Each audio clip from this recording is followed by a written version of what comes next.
جب آپ نے یہ تذکرہ کیا کہ بنی اسرائیل کے ایک طویل العمر عابد زاہد نے بڑی عبادت کی اور صحابہ کو اخلاص کا شوق ہوا کہ ہماری تو عمریں کم ہیں، تو رب العزت نے یہ صورت نازل کی اور فرمایا رمضان شریف میں ایک رات ہے لیلۃ القدر، وہ 1000 مہینے کی عبادت سے اس کی عبادت افضل ہے۔ علماء لکھتے ہیں جو ہر رات کو تراویح جماعت سے پڑھے، وتر با جماعت پڑھے اور سنت طریقے سے سوئے اور صبح اٹھے سحری کے لیے جماعت سے نماز پڑھے، اس کو لیلۃ القدر ملے گی، کیونکہ صحیح مسلم میں جو نماز با جماعت عشاء کی پڑھے اور فجر پڑھے اس کی پوری رات عبادت میں درج ہو جاتی ہے۔ ایک مسئلہ یہ ہے کہ لیلۃ القدر احیاء اللیلہ ہے یا تعبد اللیل ہے، یہ ایک مسئلہ ہے۔ انتشرت انظار المحدثین والمفسرین هذه الليلہ لیلۃ التعبد، اب لیلۃ الاحیاء، یہ جاگنے والی رات ہے یا عبادت کی رات ہے؟ وہ بسار محدث انور شاہ نے اس پر قلم اٹھایا ہے۔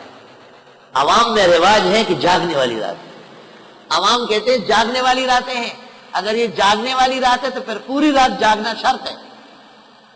شاہ صاحب کی رائے یہ ہے کہ نہیں، جاگنے والی رات نہیں ہے بلکہ یہ عبادت کی رات ہے، اور شریعت مقدسہ نے لیلۃ القدر کے اندر کوئی خاص 2 رکعت بھی تجویز نہیں فرمایا۔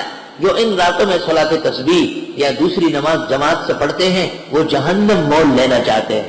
نفلوں کی جماعت سوائے تراویح کے حنفیہ کے ہاں گناہ کبیرہ ہے، وہ گناہ کبیرہ اور وہ بھی لیلۃ القدر میں کرتے ہیں۔ اچھی طرح سن لیں، اس رات میں 2 رکعت نفل بھی امتیازی نہیں ہے، اور ام المومنین نے آپ سے پوچھا کہ مجھے ملی تو کیا پڑھوں؟ اللہم انک عفو کریم تحب العفو فاعف عنا فانا نسألک الجنہ ونعوذ بک من النار۔ اس سے ہمارے اس مسئلے کی تائید ہوئی ہے کہ یہ رات اور متبرک راتیں نفلوں کے لیے نہیں ہے، مانگنے کے لیے، دعاؤں کے لیے، ذکر تلاوت تسبیح دعا، یہ سب سے بڑی عبادت ہے۔ لوگ سمجھتے ہیں کہ بس نفل پڑھنے ہیں، ابھی وتر پڑھے، ابھی نفل پڑھے جا رہا ہے، وتروں کو برباد کرنے کے لیے نفلیں پڑھے جا رہے ہیں۔ صحابی کے اندر ہے کہ صحابہ کی ایک جماعت وتروں کے بعد نفل پڑھ کر فرماتے تھے کہ وتر ختم ہو گئے، ٹوٹ گئے وتر، اب پھر جا کے وتر پڑھو، نقض وتر کا قول کرتے تھے، اگرچہ یہ مختار قول نہیں ہے، کیونکہ آپ نے فرمایا لا وتران فی لیلہ، ایک رات میں 2 وتریں نہ پڑھا کرو۔ وتروں کے بعد نفل نہ پڑھنا مقدس مسئلہ ہے اور مضبوط مسئلہ ہے، لیکن اس کو نقصان اہل علم کی سستی سے پہنچا ہے کہ وہ مسئلہ دیر سے سمجھتے ہیں، پھر سمجھانے سے گھبراتے ہیں۔ عوام جب ان سے پوچھ لیتے کہ تہجد نہ پڑھے تو بس ان کا 3 خطا ہو جاتا ہے، یہ جواب نہیں دے سکتا ہے کہ 20 رکعت تراویح کو پوری نماز سمجھ لے، اس کو کافی سمجھے، اس نماز کو نفی نہ کرے آپ نفلوں کے ذریعے۔ اور پیغمبر نے رات کو تراویح بھی پڑھے ہو اور نفل بھی پڑھے ہو، یہ خیال است ما الست جلو، کبھی بھی اس کا ثبوت نہیں ہوا۔ امام الاثر مولانا انور شاہ نے فیض الباری جلد 4 صفحہ 424 پر اس کو نقل کیا ہے۔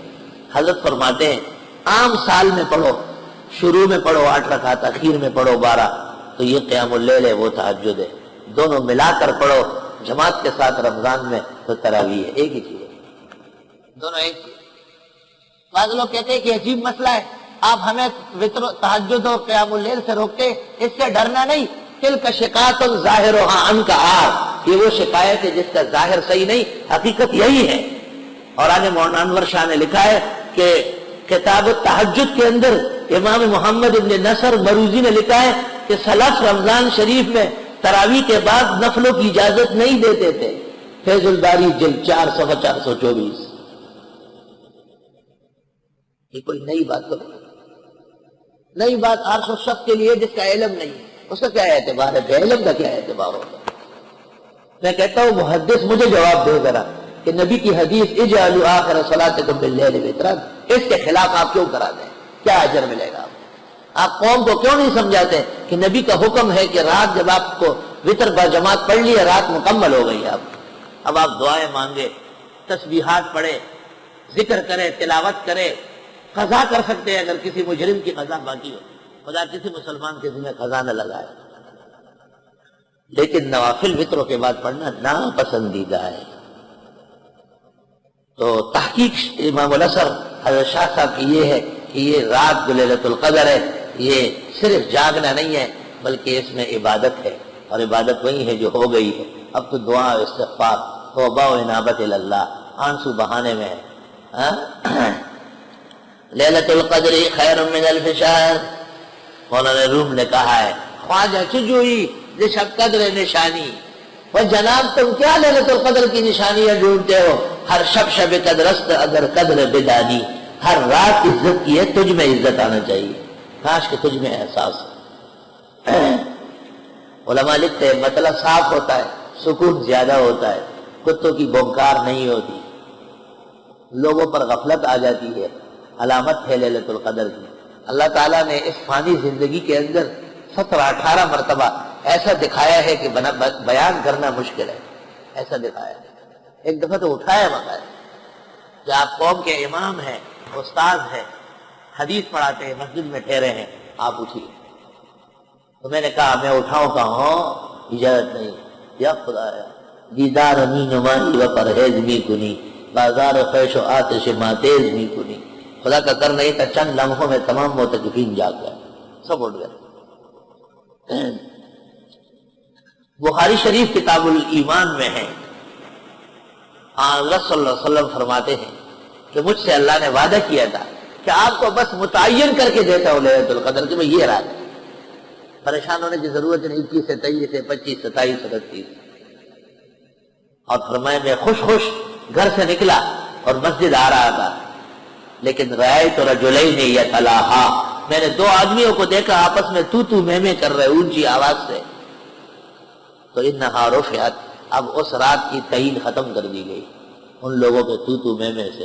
2 صحابہ گلی میں بغیر لاؤڈ اسپیکر کے آپس میں ایک دوسرے پر گرم ہوئے اور پیغمبر کی موجودگی میں لیلۃ القدر کی تعین ختم ہو گئی.